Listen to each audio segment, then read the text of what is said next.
এজন যুৱকৰ একান্ত প্ৰচেষ্টাৰ ফচল গ্ৰামানুভূতি।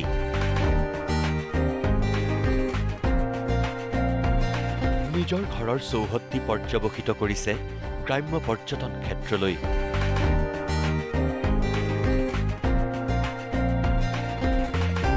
পুখুৰীৰ মাজত সংগ্ৰহালয়, ঔটেঙা গছত 3 মহলীয়া চাংঘৰ। লখিমপুৰৰ লাহন গাঁৱত এতিয়া পৰ্যটকৰ ভিৰ। লখিমপুৰ চহৰৰ পৰা 3 কিলোমিটাৰ নিলগত আছে এইখন লাহন গাঁও। লাহন গাঁৱৰ সুযোগ্য সন্তান এওঁ দিকপাল লাহন, যাৰ ঐকান্তিক প্ৰচেষ্টাত গঢ় লৈ উঠিছে এখন পৰ্যটন ক্ষেত্ৰ, নাম গ্ৰামানুভূতি। নিজৰ ঘৰৰ চৌহদ্দি দিকপাল লাহনে পৰ্যবেক্ষিত কৰিছে গ্ৰাম্য পৰ্যটন ক্ষেত্ৰলৈ। কি নাই দিকপালৰ গ্ৰামানুভূতিত?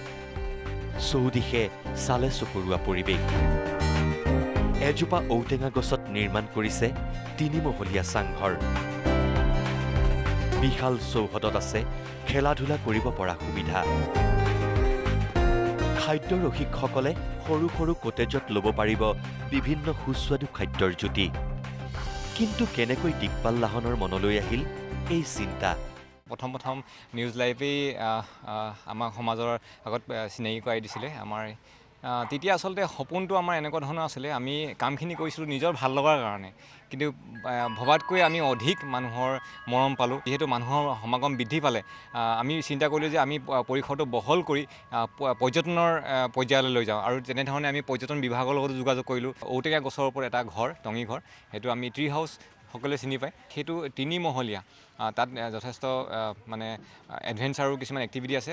তাৰ পৰৱৰ্তী পৰ্যায়ত আমাৰ এটা পুখুৰী আছিলে, আমাৰ আজু ককাহঁতৰ দিনৰ এটা পুখুৰী আছিলে। সেই পুখুৰীটো আমি এনেধৰণে উপস্থাপন কৰিলোঁ যে পুখুৰীটোৰ মাজতে আমি যেতিয়া ৰাতি লাইট লগাই দিওঁ, তেতিয়া মানুহ মানে যিটো ৰিফ্লেকশ্যন, প্ৰতিফলন আহে, মানুহ বহুত ভাল পায়। আৰু লগতে আমাৰ ইয়াত খোৱা বোৱা ব্যৱস্থা আছে। গ্ৰামানুভূতিৰ মূল আকৰ্ষণ হ'ল পুখুৰীৰ মাজত থকা এইটো সংগ্ৰহালয়, যিটো সংগ্ৰহালয়ত আছে শ বছৰীয়া পুৰণি সমল।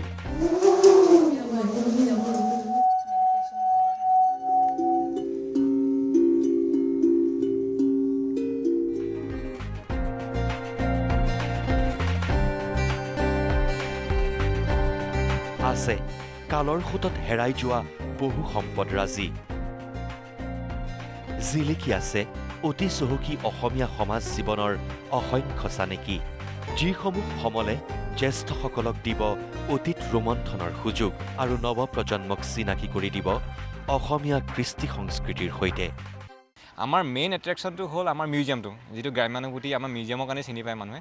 তাতে আমাৰ আজু ককা আজু আইতাৰ দিনৰ ঐতিহাসিক সমলখিনি আমি উপস্থাপন কৰিছোঁ, আমাৰ অসমীয়া সংস্কৃতিটো আমি উপস্থাপন কৰিছোঁ। মই এটাই অনুৰোধ জনাওঁ যে আহক, আমাৰ জ্যেষ্ঠসকলক আমি নিমন্ত্ৰণ জনাওঁ, তেওঁলোকৰ এটা অতীত ৰোমন্থন হ'ব। আৰু লগতে আমি উঠি অহা যুৱ প্ৰজন্মক নিমন্ত্ৰণ জনাওঁ, তেওঁলোকে যে আমি কিমান ৰিচ এটা কালচাৰৰ পৰা বিলং কৰোঁ সেইটো নিজে উপলব্ধি কৰক। অসমৰ বিভিন্ন প্ৰান্তৰ লোকসকলে আজি গ্ৰাম্যানুভূতিৰ লগত জড়িত হৈ গ্ৰাম্যানুভূতিক উপদেশৰ পৰা আৰম্ভ কৰি প্ৰেৰণা দি পেলাই আজি স্থান আনিলে, আৰু মই তেখেতসকলক কেতিয়াও কোনোদিন পাহৰিব নোৱাৰোঁ।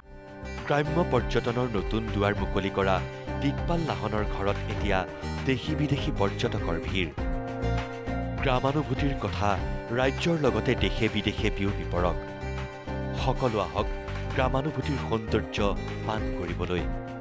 কেমেৰা পাৰ্চন ভৱেনৰ সৈতে লখিমপুৰৰ পৰা জিতুমণি নেওগ, নিউজ লাইভ।